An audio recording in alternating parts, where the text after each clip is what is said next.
we've been dealing with, the COVID pandemic for, God, it's been such a long time, 2 years. Yeah, 2 years. We're still dealing with, school closings and mask mandates. And right now we've got different communities throughout our state deciding whether they want to have mask mandates or not have mask mandates. What, from your perspective as somebody with a medical background who looks at the science and can understand the science, is what should we be thinking about these potential mandates? What are the implications, and particularly as it impacts kids? Because I've seen a story lately saying that the number of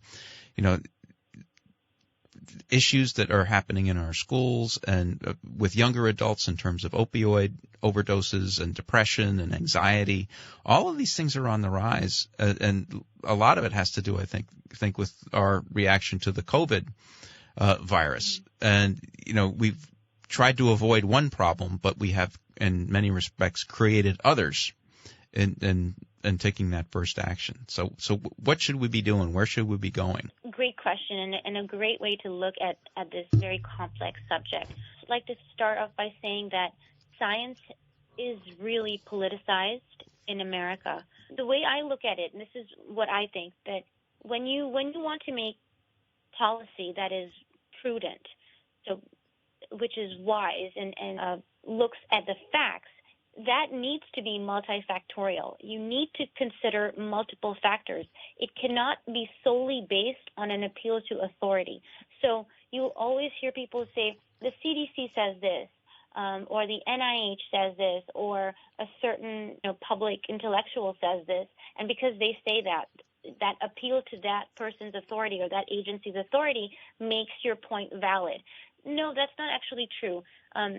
When you want to make a good faith claim, it should be informed by scientific evidence that comes from clinical studies, so randomized controlled trials and clinical observational studies.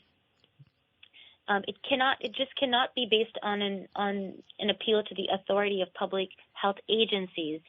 And when you talk about masks and whether children should be masked or not, even public health agencies don't have a consensus. They're divided about it too. So how can you make an appeal to them? The European CDC, for example, does not recommend masks for students in elementary and middle school. Norway explicitly discourages masks for children under the age of 13. Has never required masks at any level of schooling.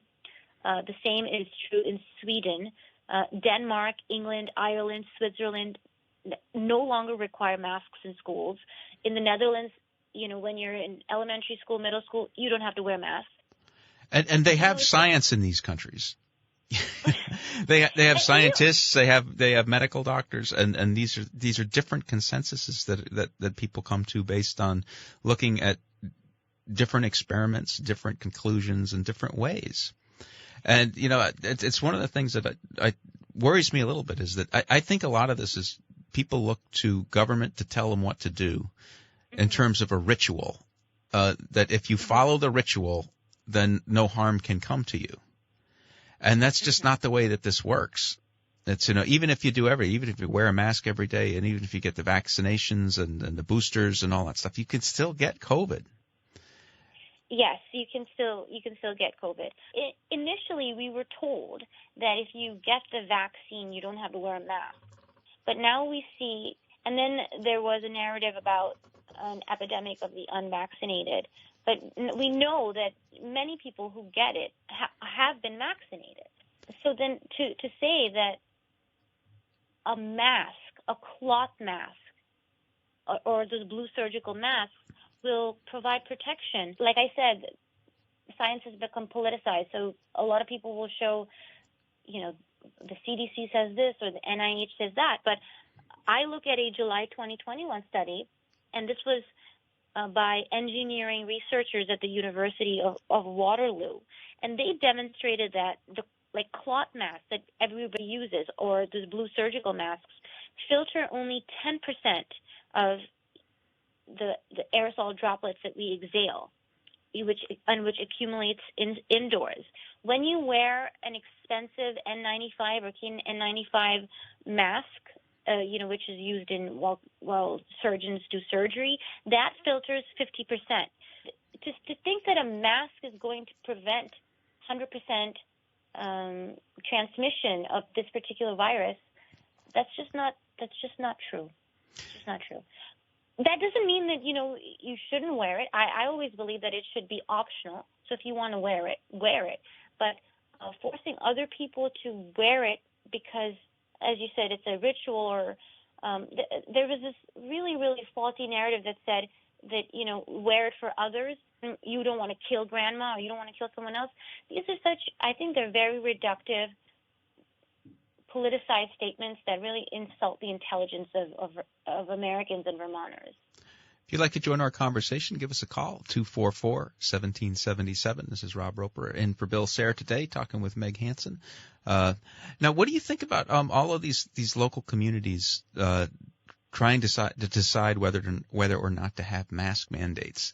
That seems like this. I mean, you talk about turning up the dial to 11 on the politicization of these mandates. That just seems like it's going to heighten the acrimony, if not lessen the danger of the disease. Here's the thing: if you want to wear a mask, wear it. So there's no place and no town that says you can't wear masks. Right? Masks are not banned.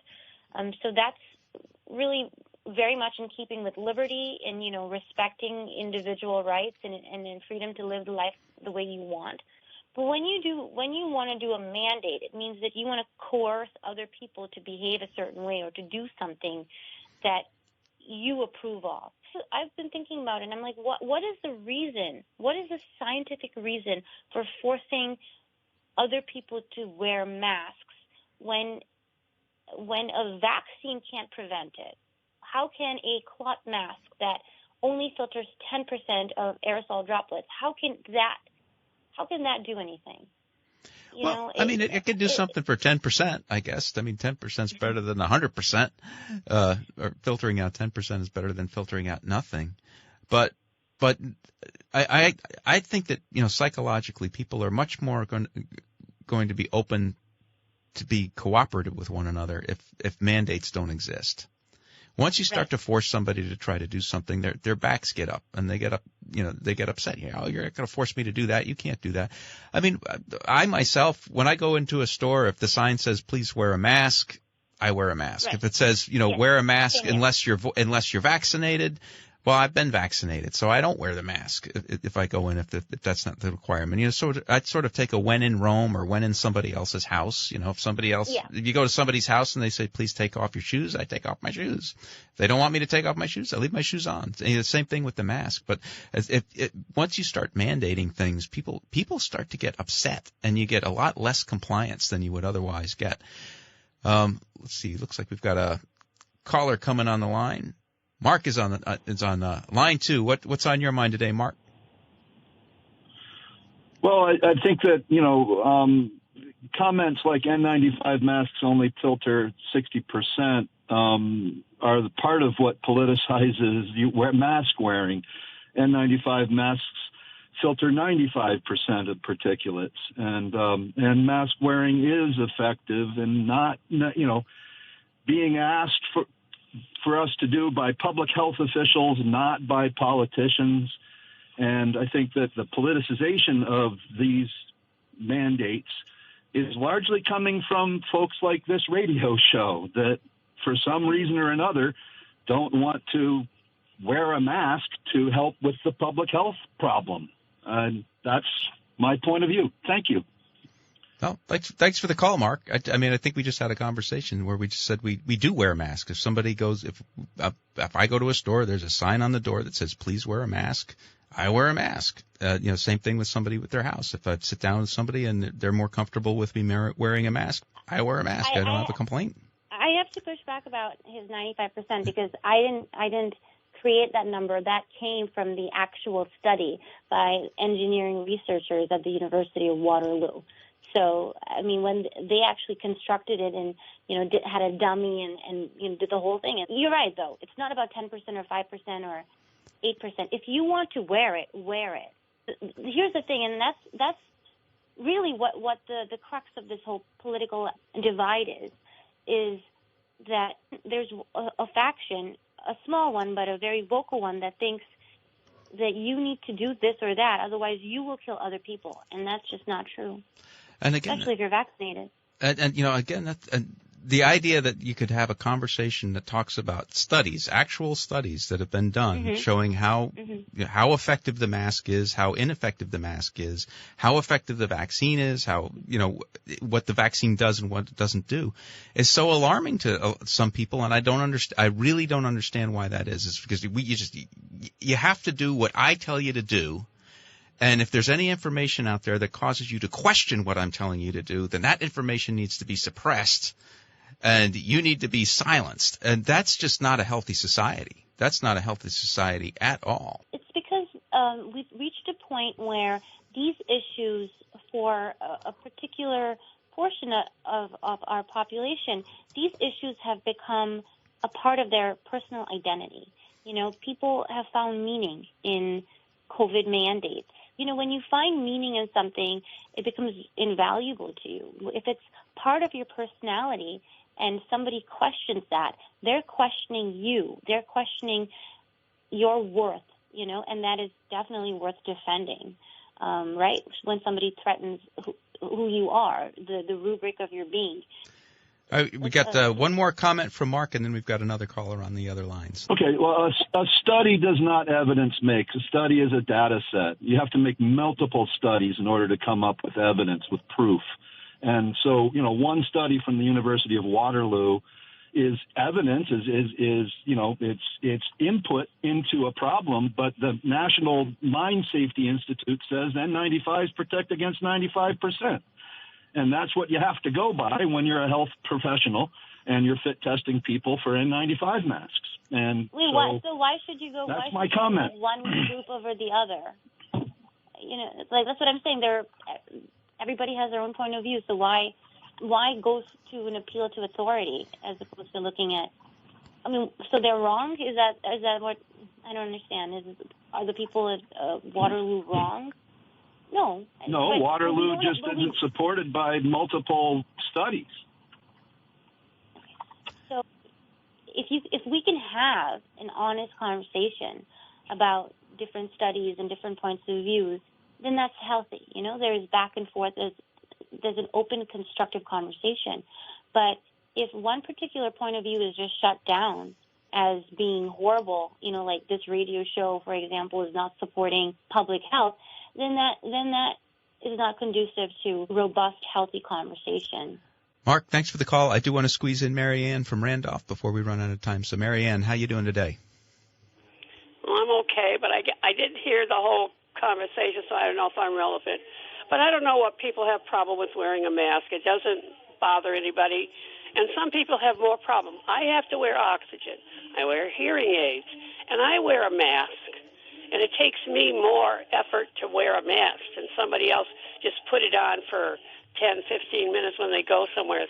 I don't understand what the problem is. Wear the mask to protect people. You're not protecting yourself. You're protecting other people who have more severe health issues. And I really don't see why people are so up in arms about this mask thing, because they would do other things to make people safe. So just get their act together. Thank you. But that's the thing, right, Rob? Why this narrative that you have to protect someone else? I don't understand that. I mean, most people are vaccinated. Vaccines are available. You can protect your own self. You don't need other people to protect you. Well, you can protect. I do take Mary's point. I think that we should be courteous to other people, and we should, if there's something that we can do to protect somebody. If somebody's more comfortable with me wearing a mask around them, I really don't have a problem putting the thing on. But let's just be honest about what that means. I mean, how helpful actually is it going to be? I'd like to have an honest conversation about the science of how effective they are or how ineffective they are. And it seems like we've gotten to a point where we can't have that conversation anymore.